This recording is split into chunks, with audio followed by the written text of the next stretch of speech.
నీకెవరు లేరని ఏం చేయలేవని అన్నారా నిన్ను నిరాశపరిచారా? పురుగంటి వాడవని ఎప్పటికీ ఇంతేనని నా బ్రతుకు మారదు అని అనుకుంటూ ఉన్నావా? నేనున్నానన్న యేసు మాటను మరిచావా? కన్నీరు నాట్యంగా మార్చును చూస్తావా? కన్నీరేలమ్మా కరుణించు యేసు నిన్ను విడువబోడమ్మా.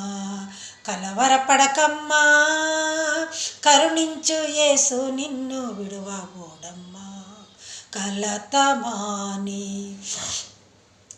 ప్రభుని యేసుక్రీస్తు వారు మనకు కష్టాలు వచ్చినా కన్నీళ్ళు వచ్చినా ఆయనను తలుచుకుంటే తప్పక తీర్చగల దేవుడు.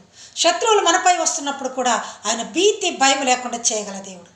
ఒకవేళ నీ తప్పు లేదనుకో, నీవు యథార్థంగా ప్రభువుతో జీవిస్తున్నావు అనుకో, నీపైన అక్రమంగా వచ్చిన వాళ్ళ అంతు లేకపోతే వారి నాశనము ఆయనే చూస్తాడట. దావీదు మహారాజు తన కీర్తనలో చెప్తున్నాడు. ప్రతిరోజులాగా మనం కూడా ఈరోజు దేవుని వాగ్దానాన్ని చూసుకున్నాం. దావీదు మహారాజు రాసిన 54వ కీర్తనలో మనం అనుసరిస్తూ ఉన్నాము. రోజు ఒక వచనాన్ని మనం ఈరోజు వాగ్దానంగా తీసుకుంటున్నాము. 5వ వచనంలోకి వచ్చేద్దాం. ఇంతవరకు 4 వచనాలు అయిపోయినాయి. 54వ దావీదు కీర్తన 5వ వచనంలో, నా శత్రువులు చేయి కీడు ఆయన వారి మీదకి రప్పించును. చూసారా ప్రియులారా, దావీదు చెప్తున్నాడు, నా శత్రువులు నాకు ఒకవేళ కీడు చేయాలనుకున్నారనుకోండి, అవి వారి మీదకే వస్తాయట. వారు ఏ కీడైతే మనం చేయాలనుకున్నారో ఆ కీడు వారికి వస్తుందట. తర్వాత నీ సత్యమును బట్టి వారిని నశింపజేయను.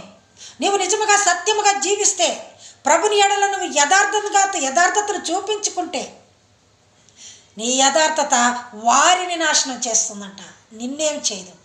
ఎవరు నీ మీద దండెత్తి వచ్చినా నిన్ను ఎవ్వరూ ఏం చేయలేరు. తర్వాత స్వేచ్ఛార్పణలైన బలులు నేను నీకు అర్పించదును.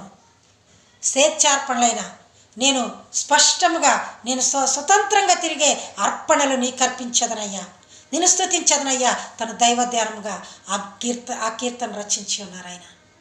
శత్రువులు నీ పైన వచ్చినప్పుడు అవి వారికే తగులుతాయంట. ఎవరైతే నిన్ను అనవసరంగా ఎవరు బాధ పెట్టదలుచుకున్నారో ఆ బాధ వారికే ఇస్తావట.